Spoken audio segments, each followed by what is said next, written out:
This is my friend Bershawn Bond, and we know each other, met each other basically through a Bible study that we go to. Oh, let's grab the other one there. Yeah.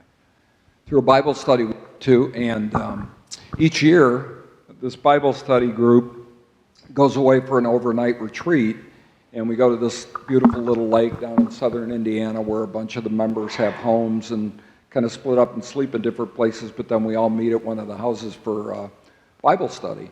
And we were in our study on Friday morning before we were going to leave at noon to go home, and all morning, for some reason, my eyes just kept being drawn to Bershawn. Now, I know he's a good-looking guy, but he's not that good, so it wasn't that. But I just kept looking at him, and I really couldn't even figure out why. And then it became pretty clear to me, I think for some reason God's telling me, you need to get to know this guy. You know, I go to Bible study with him, but we didn't really know each other. So I just walked over to him afterwards and said that I told him what had happened, and I said, I think this is what God's telling me, so if you're okay with that, I'd like to get to know you. And he said yes. And we met for lunch, and just as it would happen, started talking about the very issue that we're talking about tonight over lunch, and got a little bit of that out on the table, and it was kind of interesting at first. And then Bershawn, about maybe 2 or 3 weeks later, told the whole Bible study group that he would like to have a discussion around race. I think maybe there's one other African-American guy that regularly comes to study. Yeah, so a lot of times Bershawn's the only one there. So he said he'd like to have this discussion, and I thought, well, that's great, because I just had a taste of it at our lunch, and I really wanted to do it, and a bunch of other guys did too. So I'd say maybe 20 or 25 of us or something went to another place after Bible study and just had a great discussion. And we thought what we'd do tonight real quickly here is just, Bershawn, if you would just kind of start it like you did with the group that day, and then we'll just talk a little bit about it. Well, he's correct. He did come up to me out of the clear blue sky and say, hey, I want to talk to you a little bit. And so after that, we kind of unpacked a few things. And one of the things that's most important whenever you're having these kind of discussions is to be honest. They're going to be a bit uncomfortable. If you really want a genuine understanding of these things, we can bounce around talking points all day, or we can hunker down in our ideological bubbles and throw grenades at each other. But if you really want a genuine understanding, then you have to have some conversations that may make you squirm a little bit, that may make you a little bit uncomfortable, but at the end of the day, you walk away with a deeper understanding and a bit of an ability to relate to the other side of the fence. So the easiest way for us to do that in the short amount of time that we have here today was just that we could maybe start off with a few terms, some things that him and I unpacked together, and he kind of tell you what he thinks about them. I kind of tell you where I approach them, and I suspect that one side or the other is where most of the people in this room are, and then hopefully we can walk away with a little better understanding of what we're talking about. So one of the first terms, one that you always hear is white privilege. When I first mentioned that to him, well, you can tell me what you thought. I think the hair stood up on the back of my neck just a little bit. Yeah. And I kind of bristled at it, and I think I was maybe a little bit defensive at first and thought, you know, in my mind, what do you mean privileged? I grew up in probably a middle class, maybe even a lower middle class family, and so I was thinking we didn't have a lot of money, so I certainly wasn't privileged in that way. And I worked all my life since I was a young kid, and worked for what we've got. I think we earned it ourselves, and I just didn't feel like that really applied to me. And so for that reason, you're kind of resentful when you hear a term like that, I'd say, probably a lot of people. Yeah, and that's the reaction that you most of the time get when you hear those words. When you hear the words white privilege, the response that I get most times is, well, show me where my privilege is.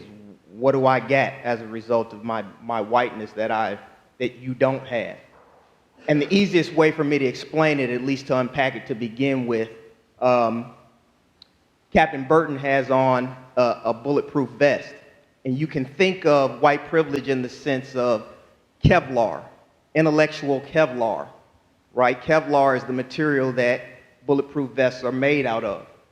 And privilege kind of works in the same way. It sort of insulates you from the realities of people that you've never experienced, right? So you could be, I like to use the example of being north of 96th Street. There's a whole different world north of 96th Street. And that world, not that it's bad or good, but it's just a world that's totally different from the experiences of the inner city. And if you've never experienced that, your life, you could live your whole life never learning about African Americans, never experiencing anything that they've went through, never understanding anything that they've went through, and your life would be no different. Your life would be no worse. Your life would be no, your life would just go on. That's the essence of privilege, right? That is the ability to go through life without ever having to consider or worry or think about or understand people who don't look like you. And for the most part, that's, well, I'll just stop there. I mean, we can keep going.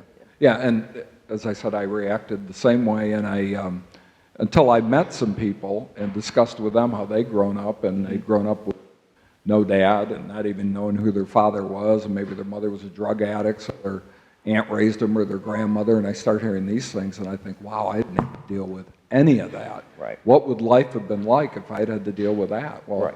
In that sense, yeah. Privilege. Yeah.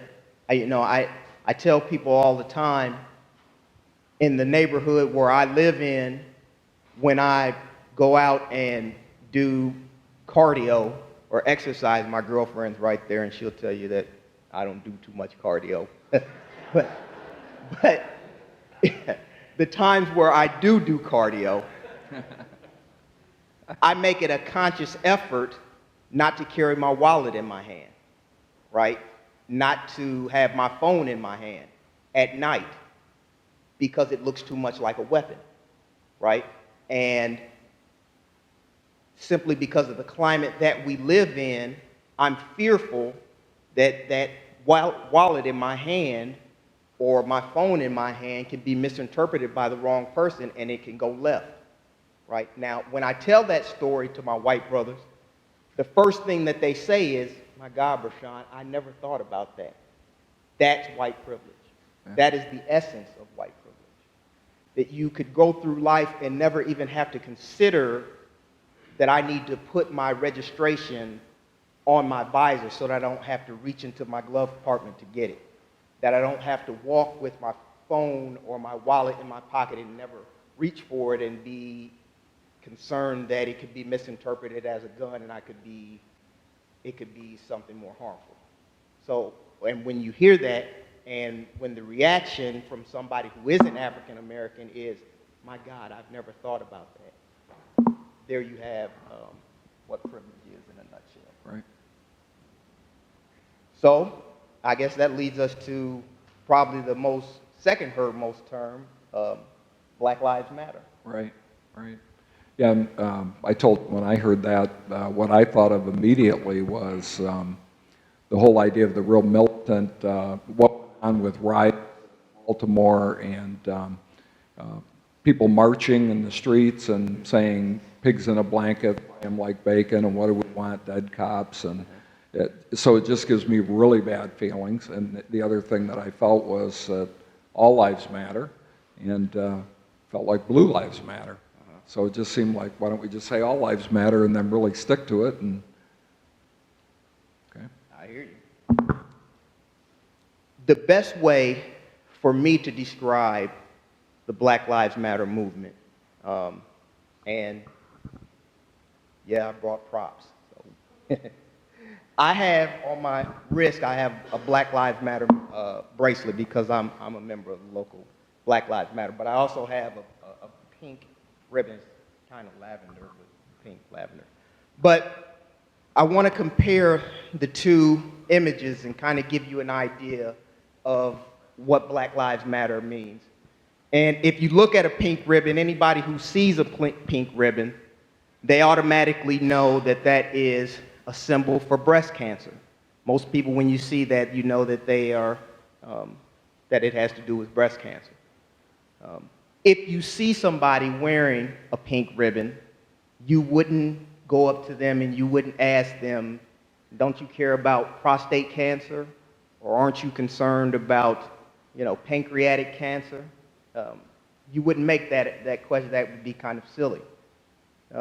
Obviously, they do, and if they could wave a magic wand, they would get rid of all cancers. But for whatever reason, be they someone who, because of genetics or race, are more susceptible to breast cancer, maybe metastasizes more viciously in a group, maybe they're a victim of it or they know somebody. For whatever reason, they feel the need right now to pay special attention to breast cancer.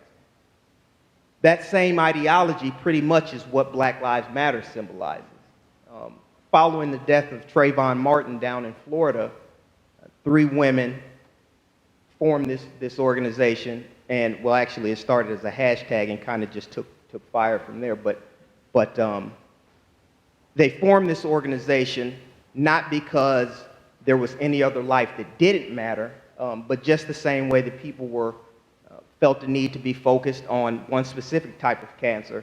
At this specific time and space, they felt the need to address things that were happening to young men and women of color in America. And from that, the Black Lives Matter movement was born. But I have to tell you that it isn't anti-law enforcement. I love these guys. I'll see y'all at the High Five rally next week. It's not anything that has any type of hate or disregard for any other life, but it is, quite frankly and unapologetically, a movement that insists on equality and social justice for all, and a specific aim at law enforcement and their interactions with people of color. Right. And it was kind of co-opted by the group that tried to make it a militant. To answer that, people who know me will tell you that I'm heavily into politics. And a few years ago, when the Tea Party first came on the scene, there were mischaracterizations of the Tea Party. And I took it upon myself, because that's just the type of person I am, to find out for myself. There were certain people in Tea Party rallies who would hold up signs of the former president and disrespectful things. I think there were some allegations made about what happened with Congressman Carson and on about the Tea Party. And so I took it upon myself to go downtown to a Tea Party rally and actually talk with some individuals in the Tea Party, right? And we talked for and this was when at the height of their relevance, and they were thousands of people, and I talked to about 10 or 15 individuals in the Tea Party. Now, while I can tell you that there is probably nothing in the Tea Party that I agree with politically, what I can tell you also emphatically is that it is not a racist organization, right? There were people in the organization that the media zoomed in on and focused on them. And if you focus on them and you've never actually interacted with anybody in the Tea Party, then they're going to shape the narrative of who the Tea Party is.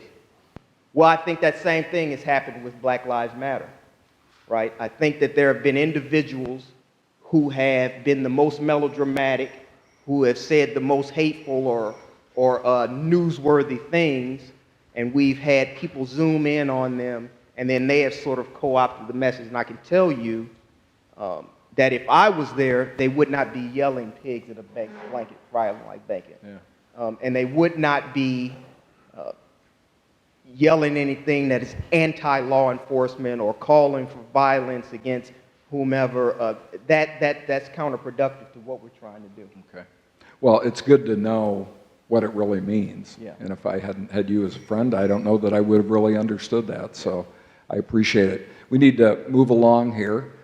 Thanks, Bershawn. Thank you so much. Russ Daniels always says,